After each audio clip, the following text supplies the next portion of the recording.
Good evening students. Start करेंगे हम आज का टॉपिक, और आज का टॉपिक है हमारा कोफैक्टर्स। तो क्या होते हैं कोफैक्टर्स? जैसे हमने एंजाइम्स के बारे में पढ़ा है कि बेसिकली जो एंजाइम्स हैं वो प्रोटीन्स हैं, हम यही पढ़ते आ रहे हैं। तो जो सिंपल एंजाइम्स होते हैं वो सारे बेसिकली प्रोटीन होते हैं, जो सिंपल एंजाइम है। ठीक है, सिंपल एंजाइम्स हैं वो पूरे के पूरे प्रोटीन्स हैं। बट जो कॉम्प्लेक्स एंजाइम्स होते हैं उनके अंदर प्रोटीन पार्ट के अलावा कुछ दूसरे नॉन प्रोटीन पार्ट भी होते हैं।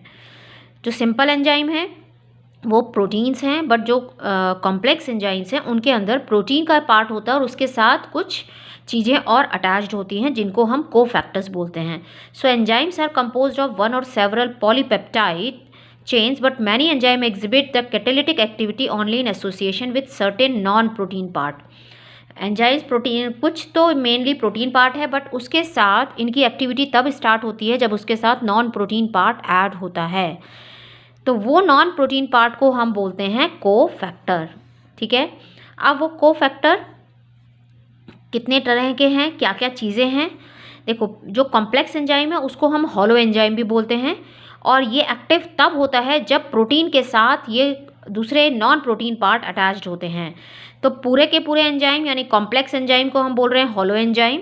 ये एक्टिव कब होगा? जब इसके साथ प्रोटीन पार्ट यानी एपो एंजाइम, प्रोटीन पार्ट को हम बोलते हैं एपो एंजाइम, और इसके साथ जब नॉन प्रोटीन पार्ट जुड़ता है जिसको हम बोलते हैं कोफैक्टर।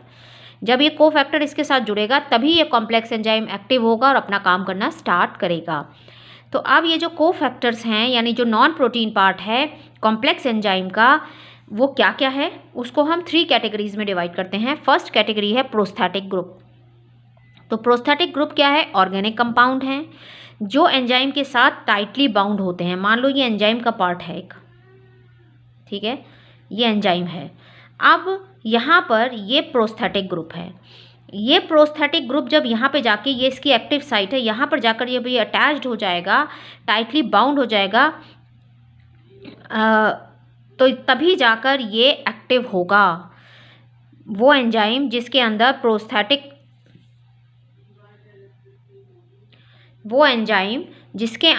ये प्रोस्थेटिक ग्रुप है, तो ये इसके साथ टाइटली बाउंड होगा तभी ये एक्टिव होगा।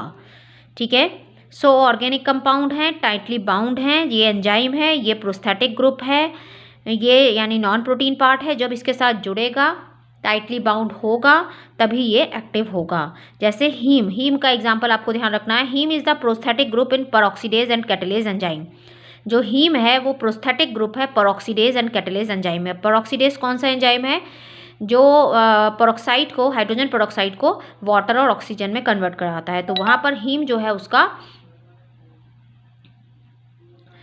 है वो क्या है?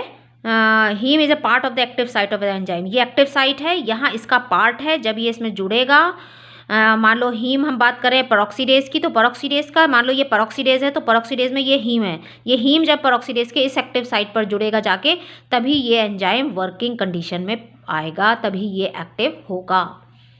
ठीक है, तो ये समझ में आया कि जब ये हीम है मान लो और ये पेरोक्सीडेज है, तो हीम पेरोक्सीडेज के साथ जुड़ जाएगा, तब ये कॉम्प्लेक्स एंजाइम बनेगा और तभी ये पेरोक्सीडेशन की प्रोसेस करेगा, यानी ये कैटालाइसिंग करेगा। नेक्स्ट आता है कोएंजाइम। अब कोएंजाइम भी ऑर्गेनिक ही कंपाउंड है, पर इसका एसोसिएशन जो है वो their association with the apoenzyme last for short period of time. थोड़े टाइम के लिए होता है, लूजली बाउंड होता है, टाइटली बाउंड नहीं होता है, और थोड़े टाइम के लिए ही होता है जब इसको कैटालाइजिंग करनी होती है। जब ये कैटालाइज की प्रॉपर्टी शो करता है यानी ब्रेकडाउन की प्रोसेस शो करता है, तभी ये उसके साथ अटैच्ड होता है, और उतने ही टाइम के लिए होता है जब उसको कैटालाइसिस करनी होती है, उसके बाद ये सेपरेट हो जाता है। तो इसमें बेसिकली ज़्यादातर जो आते हैं वो आते हैं विटामिन। तो ये आपको ध्यान रखना है कि इसमें ज़्यादातर कौन आते हैं? विटामिन्स, जैसे NAD nicotinamide adenine dinucleotide, NADP nicotinamide adenine dinucleotide phosphate. तो इसके अंदर जो विटामिन प्रेजेंट है वो है नियासिन।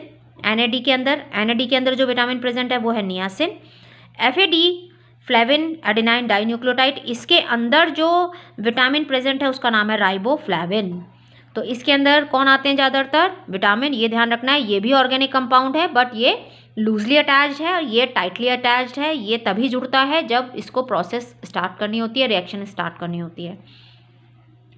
तीसरा आता है कोफैक्टर का ग्रुप मेटल आयन, आपने देखा होगा कई जगह रिएक्शंस में वहाँ पर मेटल आयन का नाम लिखा होता है।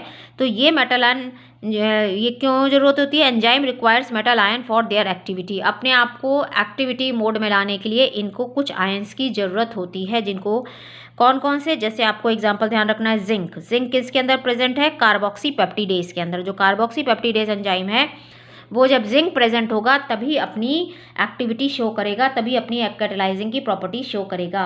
तो ये जो मेटल आयन होते हैं ये क्या करते हैं? ये प्रोटीन की साइड चेन के साथ जाके कोऑर्डिनेशन बॉन्ड बनाते हैं, और कभी कभी तो ये सबस्ट्रेट के साथ भी कोऑर्डिनेशन बॉन्ड बना देते हैं। तो ध्यान रखना आपको, जिंक जो है वो क्या है? कोफैक्टर है। किसके अंदर? कार्बोक्सी पेप्टिडेज के अंदर। विटामिन्स कौन से हैं? Coenzyme vitamins. तो नियासिन याद रखना है किस में, इस पे क्वेश्चन आते हैं, एनएडी में है। और राइबोफ्लेविन किस में है? एफएडी में है। और प्रोस्थेटिक ग्रुप टाइटली बाउंड है। और ये क्या है? जैसे हीम का एग्जांपल आपको ध्यान रखना है, हीम किसके अंदर प्रेजेंट है? पेरोक्सीडेज एंड कैटालेज में। तो इस तरह से ये कोफैक्टर्स हैं जो कि नॉन प्रोटीन पार्ट है, और इनकी रिक्वायरमेंट ज़रूरी है एंजाइम की एक्टिविटी को शो करने के लिए। तो आपको समझ में आया होगा। So thank you, thanks for watching, please like, subscribe and share.